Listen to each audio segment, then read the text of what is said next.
Donc, salut, si jamais tu me connais pas, je m'appelle Roselyne. Je suis une maman monoparentale de 36 ans qui, l'an dernier, a décidé de faire un retour à l'école tout en travaillant à temps plein. Donc, j'en suis à ma deuxième année du bac multidisciplinaire. Si tu as envie de suivre mon parcours, je te suggère d'aller voir les premières vidéos qui parlent de mon cheminement. Et cette semaine, je te parle de ma semaine numéro 4. Donc, semaine père, donc semaine sans mon fils. Donc, moi, j'ai la garde partagée de mon fils de 9 ans. Donc, les semaines père, il est avec son papa. Donc, pour mes 3 cours, ça a quand même bien été cette semaine. On se rappelle, la semaine 3, je m'étais couchée comme à minuit le dimanche pour tout faire. Donc, j'ai commencé le lundi, j'étais à jour. Non. Le sentiment de liberté que j'avais, faut vraiment que j'essaye de faire ça dans la mesure du possible. Ça paraît vraiment énormément sur ma motivation, mon énergie, en fait, tout au complet. Donc, cette semaine, c'était une grosse semaine. Dans le fond, c'était la semaine des premières remises, en fait, premier examen, premiers travaux à remettre. Donc, déjà, tu sais, ça... Mais, somme toute, ça a bien été. J'ai encore une toux, ça part pas depuis la semaine 2 que je suis malade. C'est vraiment super. Donc, cette semaine, j'ai totalisé un total de 22 heures pour mes 3 cours. On se rappelle que le temps théorique pour 3 cours d'université de mon programme, c'est 27, soit 9 heures chacun. Et là, je suis à 22. Donc, on se rapproche tranquillement du 27, d'après moi. Là, on va le taper bientôt. Mais ouf, que 22, ça a été quand même intense rentrer ça dans ma semaine, sans enfant, je le rappelle. Donc, j'imagine même pas quand que je vais avoir un enfant qu'il va falloir que j'en rajoute plus. Mais bon, tu sais, rendu là, ça sert à rien de stresser pour quelque chose que je connais pas. Donc, on va juste comme vivre de semaine en semaine, faire de mon mieux, être fière de moi et tout va bien aller. Donc, cette semaine, ce que j'ai remarqué, c'est que j'ai 2 de mes cours qui se ressemblent énormément. La session avance, plus que je m'en rends compte. Est-ce que c'est une bonne chose de les suivre en même temps? Est-ce que c'est pas une bonne chose? Je ne sais pas. Je me pose pas trop de questions parce que de toute façon, c'est entamé, puis comme on s'est parlé, la date limite, ça fait longtemps qu'elle est passée, et je l'ai fait ces 2 cours-là. Mais dans le fond, j'ai un cours qui s'appelle Classification des métadonnées numériques. Bon, est-ce que ça marche en hiver? Ça, c'est en fait, pardon, dans le fond, en archivistique, quand on gère des documents d'archives, on pense souvent qu'un archive, c'est quelque chose qu'on n'utilise plus, mais un document d'archive, en fait, c'est un document qui s'appelle aussi un document institutionnel. Un document institutionnel, dans le fond, pour un organisme, pour une entreprise, c'est un document qui va avoir une valeur à l'entreprise. Donc, soit une valeur de preuve. Exemple, s'il y aurait une poursuite ou donc c'est vraiment une preuve de dire ben oui, on avait vraiment ça, c'était vraiment ça qui est arrivé. Bon, vous voyez le genre. Ça peut être une de témoignage, donc encore une fois, ça témoigne les activités, ça témoigne les choses qui se sont passées, ou une valeur historique. Donc plus tard, ça va avoir une valeur là, pour le futur. Donc, mais ces documents-là, dès qu'ils sont créés, on doit les gérer.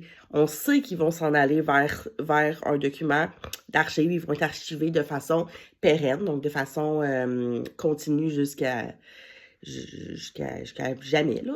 Donc, c'est vraiment important de les garder. Il faut les classer, il faut les gérer tout de suite. Donc, même si c'est un document qui est dit actif, donc on se sert, ou semi-actif, qu'on se sert de moins en moins, jusqu'à un archive définitive, il faut bien les gérer. Donc, ce cours-là parle des métadonnées. Les métadonnées, en fait, c'est toutes les informations qui vont être reliées au document pour pouvoir le repérer. Donc, sa description, sa date de création, c'est qui l'a fait. Bon, vous voyez, genre, tout ça. Donc, ça, c'est vraiment pour la partie, les métadonnées, quand c'est la création. Donc, on est à un stade de document actif. On est en plein dans... Oh mon Dieu, j'ai-tu une cochonnerie? Bon, bref. C'est ça. Donc, on est dans un... Et l'autre s'appelle classement et description des archives définitives. Donc, un coup qui ont comme basculé, là. On s'en sert plus, c'est fini, on n'en a plus besoin. Mais il faut bien les classer parce qu'il peut avoir des... en fait, les archives d'organismes publics. Donc, tout ce qui touche au gouvernement et tout ce qui est public sont obligés de garder leurs archives. En fait, sont obligés de les verser. Et les archives sont publiques. Donc, c'est des archives que les citoyens peuvent avoir accès, mais aussi les étudiants universitaires pour des recherches, des chercheurs, des scientifiques, bon, vous voyez genre, là, donc il faut bien les classer, il faut bien les mettre dans un ordre qui est conséquent. On peut pas le mettre ça n'importe comment, ça ne ferait aucun sens. Fait que vous voyez, genre, c'est un peu le même principe, mais pour chacune des stades de vie du document. Fait que moi, ça m'amène un petit peu à... Est-ce que c'est dans ce cours-là ou c'est dans ce cours-là qu'on a vu ça? Je suis un petit peu, des fois, mélangée. Donc, ce qui est arrivé à la semaine 4, en fait, moi, à chaque début de semaine, je vais vous montrer ce que je fais. J'ai un cahier comme ça pour chacun de mes cours. Je suis très old school, j'ai besoin d'écrire mes notes. Je vais les retranscrire plus tard à l'ordinateur. Par contre, ce qui arrive, c'est que moi, une de mes meilleures méthodes d'étude, c'est d'écrire. C'est par là que j'assimile. Donc, ben, j'écris toutes mes notes et je me fais toujours un petit plan de la semaine. Donc, exemple, là, je vais vous montrer la semaine 3, la semaine dernière. Je me fais un petit plan. Là, j'avais vraiment pas beaucoup de choses pour celui-là. Là. Mais tu sais, j'avais déjà une capsule d'une heure, mais tu sais, c'est 24 pages. Des fois, c'est comme... J'avais un truc à lire, c'était 328 pages. Je pense que c'est pas obligé d'avoir 20 choses. J'ai des cours qui sont un petit peu plus intenses. Donc, je me fais vraiment, et là, je barre à chaque fois que je le fais.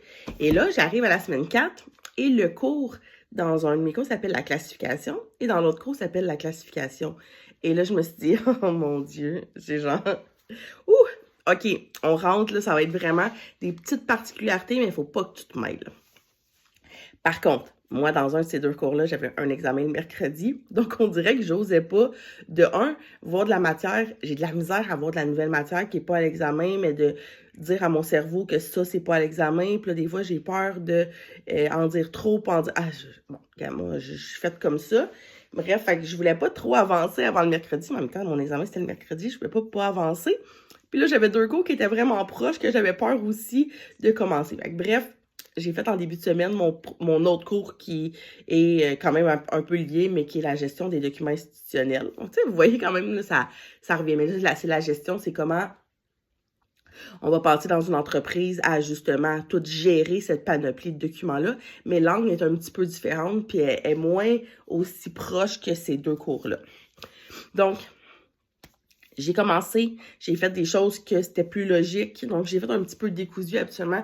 J'essaie de faire comme un cours à la fois, là, c'était pas le cas, mais j'essayais là d'être plus logique avec mon examen. J'ai fait mon examen le mercredi soir, ça a super bien été, vraiment là, vraiment contente. J'ai hâte de voir cette prof-là, ses critères d'évaluation et tout ça, c'est la première fois que j'ai cette prof-là, donc j'ai bien hâte. Et le vendredi, j'avais mon premier travail à remettre dans mon deuxième cours, les deux cours qui se ressemblent. Et c'était un travail écrit de 3 pages, une question. Et c'était expliquer la notion de document. Point. Fait que c'était de trouver des chercheurs, des archivistes qui ont parlé de la notion de document. Est-ce que toi, tu étais d'accord? Est-ce que pas? Dans le fond, c'était vraiment une dissertation que je devais faire. Ça a super bien été aussi. Je l'ai remis vendredi. Très, très, très fière de moi. Là. J'étais pas comme, je le remets, mais je suis pas tant sûre. J'étais contente. Donc, voilà, ça a été quand même une pas pire semaine, une grosse semaine, mais une semaine qui a bien été. Pour vrai, j'étais motivée, ça allait bien, c'était correct. C'est sûr que je le savais qu'il y avait un examen et un travail, mais tu sais, le travail, il est comme en dehors de la liste que je vous ai donnée, parce que la liste, c'est vraiment les notions que je dois acquérir pour cette semaine-là. Donc, je le savais là, que je serais comme un peu en déséquilibre et que j'aurais pas fini quand mon fils allait arriver le vendredi. C'était quasiment pas possible. J'ai passé tout mon mercredi soir à faire un examen. Tu sais, je dis, bon. Mais le jeudi, par exemple, ce que j'ai fait pour me motiver, c'est que j'ai terminé de travailler à 3h30 à peu près et je suis allée directement, j'avais amené mon ordinateur, je suis allée dans un café. Vraiment, je suis allée travailler là jusqu'à la fermeture à 7h.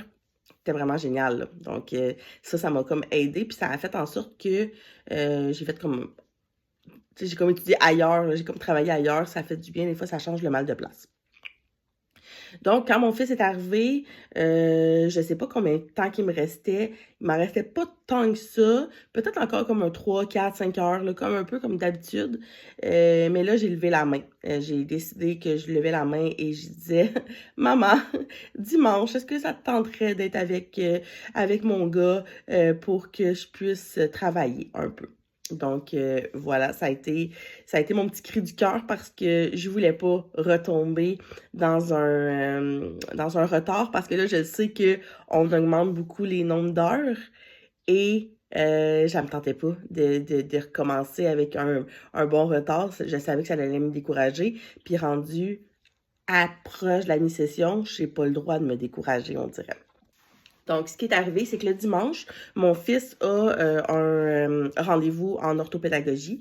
Donc, il se fait suivre par un orthopédagogue privé. Donc, ça me laisse déjà 1 heure pour faire. Donc, je me garde toujours une lecture pour ce moment-là parce que c'est planifié à mon horaire que j'étudie. Et ma mère habite à peu près à 20 minutes de là. Donc, on a été chez elle après. Ils ont passé l'après-midi ensemble. Moi, je suis montée au deuxième. J'ai fait mes lectures, j'ai écouté mes capsules restantes et j'ai terminé. Ma mère nous a gardés à souper, puis nous a mis dehors après souper. Donc, encore une fois, semaine 4, aucun retard quand je commence la semaine 5. Ça, c'est du bonheur. Honnêtement, c'est vraiment... je peux pas comme... ouais, c'est ça. J'ai pas de mots pour expliquer à quel point, quand je commence ma semaine à 9, ça me crée un énorme soulagement.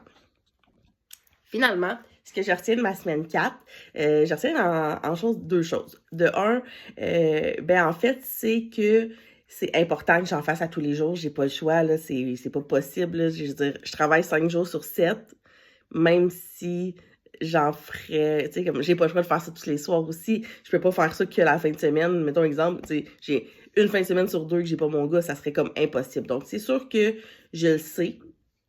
Par contre, j'ai fait un constat qu'il faut que je fasse un petit peu plus d'équilibre dans ma vie. Je suis très consciente que je pourrais pas aller à toutes les soupers, toutes les choses, toutes les activités, toutes les propositions que je vais avoir. Ça, j'en suis très consciente. Par contre, je peux pas demander au monde, ouais, excuse-moi, je vais faire un bac, moi je le fais sur 5-6 ans, fait que dans 5-6 ans, on s'en reparlera. Non, tu sais, ça fonctionne pas comme ça, la vie, là. Donc, je vais comme garder des petits moments que j'ai besoin d'avoir un peu d'interaction sociale.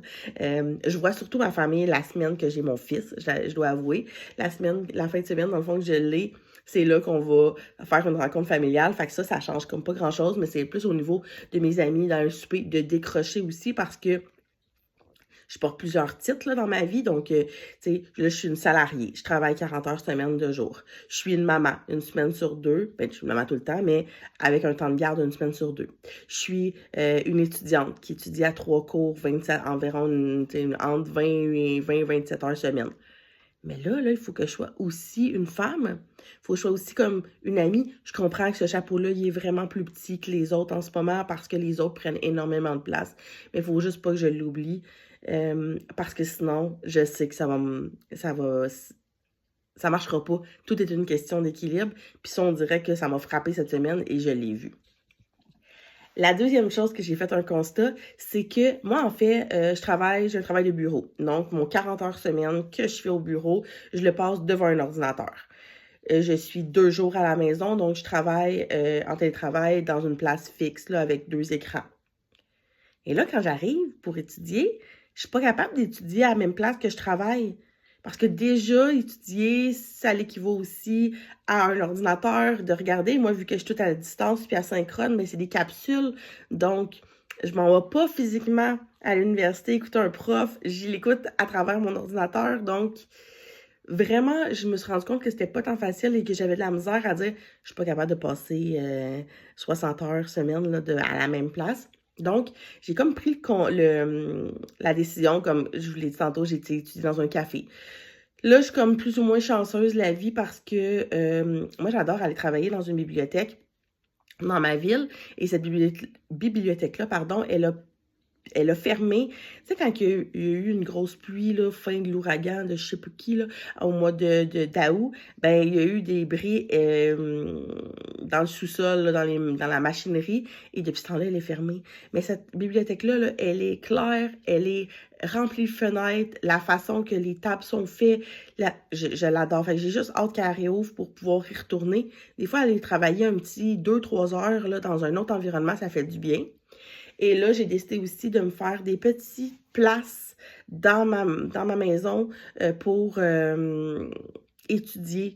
Tu sais, comme exemple, là, j'ai cette chaise-là que ma mère m'a donnée. Je vais la mettre dans ma chambre. Je vais me faire un petit coin, mais pas juste un petit coin, genre une chaise dans le coin, là. Je veux vraiment comme être capable de dire, OK, j'ai une petite table qui s'amène, que je peux prendre mes notes. OK, je peux faire ça, je peux amener ça. Tu sais, je veux vraiment comme me créer des petits coins où est-ce que je peux étudier un peu partout pour vraiment comme changer le mal de place puis me dire que je suis pas vraiment tout le temps assis sur la même chaise à regarder les mêmes écrans et le même mur. Tu sais, vous voyez, genre. Fait que ça, c'est mes constats de la semaine, mais sinon, somme toute, une très belle semaine. Je suis extrêmement fière de moi et ben, on se retrouve pour la partie, la semaine 5.